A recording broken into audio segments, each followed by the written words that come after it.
talk about the Dungeons and Dragons Red Box.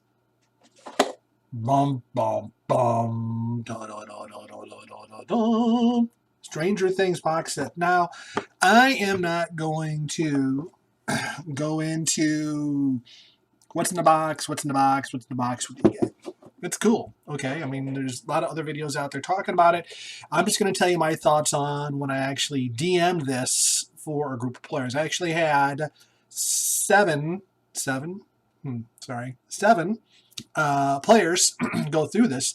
Out of those seven, I had a couple who had never played Dungeons & Dragons before, which is really cool. So it was a really good way to see how the character sheets rule set, how it worked. I did make a mistake though. Instead of starting right in the throne room of Tristan, like it recommends in the book, I always like to do a little role play, and I walked them into the valley and I explained things they were seeing. And the problem is my experienced players started looking for clues right away of what was going to happen, and so I sort of outfoxed myself when I ran it. If I run it again, I just start the group right in the throne room, right with Tristan, and then just read through it as is, and I think it'd be pretty good. The good mixed characters that are in the box, and what is nice, you start at 3rd level, which is cool. First level D&D is sort of tough. I mean, usually when I'm DMing, I'll throw in a really simple encounter just to boost everybody to 2nd right away, to help them along. But the game itself played real well. I was actually happy. Everybody had a really good time. They liked the Stranger Things feel of everything. Spoilers ahead. There's troglodytes in the caves that you first encounter. If you're a new DM, take the time to really read it and understand it. A couple things I had to adjust on the fly, like with the troglodytes. They have a stench attack, which is pretty cool, so that's sort of fun to play with.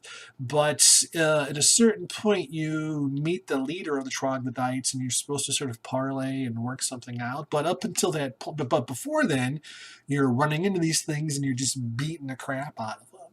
So what I did is, instead of having this counter with the leader right away, when they ran into it and then tried to parlay, I started, as the party was defeating the troglodytes, I would have some of them flee and get away or whatever, and they told the leader there's this powerful band of adventurers coming. So he started trying to, when they finally reached that leader, it was with a the leader was ready with sort of like a white flag of surrender. So the group knew, okay, we're not, this isn't a combat encounter. We can parlay with this thing and chat with this thing and figure out what's going on. So, and that worked out pretty well. But the book doesn't really explain that. And if you're a new DM, I'd almost think the party would just sort of be in the hack and slash mode the whole way. You're going through these cavern encounters, and it'd be tough to sort of back them out of that mode. But again, it was well written, as I normally do when I run my adventures. What I like to do is I write in the book, so because I'm evil that way. So you probably really can't tell, but I have notes. I highlight in the yellow and make little cliff notes, what's going on.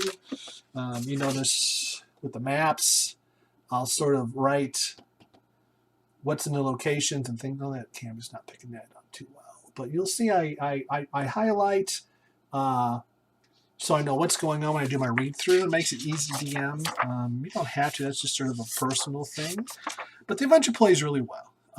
So it is a nice introduction. Again, if you're a new DM, I think it's a little sticky in areas. There's a point where you're dealing with riddles, which is always interesting. There's a point where you're walking through this maze, and it's up to you as the DM to decide when enough is enough.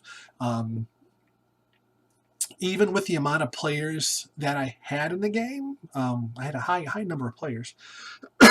Excuse me, cold. We did it in one session. It took us about 4.5 hours to get through the game. And I didn't really rush anything or push anything. Everything pretty much flowed naturally. But again, I'm sort of experienced. Some of my players are experienced. They were aware of spells and abilities before we played. You might want to break it down and do like maybe 2 hour sessions, 2.5 hour sessions, 2 3 hour sessions if you're like totally new. But it was still fun. I mean, when they got to the park about being in the upside down, they were totally digging it. It was sort of cool to be able to peel in descriptions from Stranger Things, how that looked, and they were able to sort of mentally pick up everything that was going on. So it was fun. It was a good adventure. I mean, definitely pretty linear, not like the other D&D box sets that are out that have, you know, the sandbox feel. This is pretty much A to B to C to D, and then you beat the big bad guy up at the end, and hopefully you live and win and get the loot. So it's, I don't know. For me, it was like a classic dungeon crawl from back in the day when I first started playing. So I really liked it. So I mean, I give it a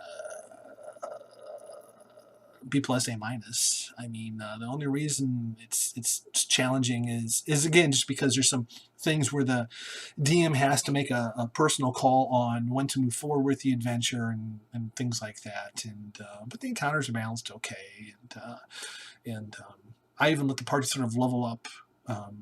Before they got to the big bad guy, just to give him a little more juice, and I added some extra hit points to the big bad guy in the end, and so it was fun. It worked out very well. So all in all, I'd say if you're looking for a fun way to introduce a group of people using the Stranger Things as a way to get involved, it's the way to go. I mean, again, the box includes the dice, includes everything you need.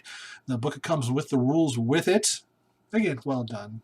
Wizards has this pretty much, I think, down pat now. But all in all, it's a good adventure. It's a fun night. All my players liked it. No one died. We did have people multiple times going down, having to make saving throws and things like that, but that's to be expected, and that was okay. So anyway, keep it in mind if you're going to have a party. It'd be a great thing running a birthday party or a special event also. So just, there you go. You know, follow me, like me, and if you don't mind, if you could subscribe to me, that would be fantastic. And thanks for watching the video.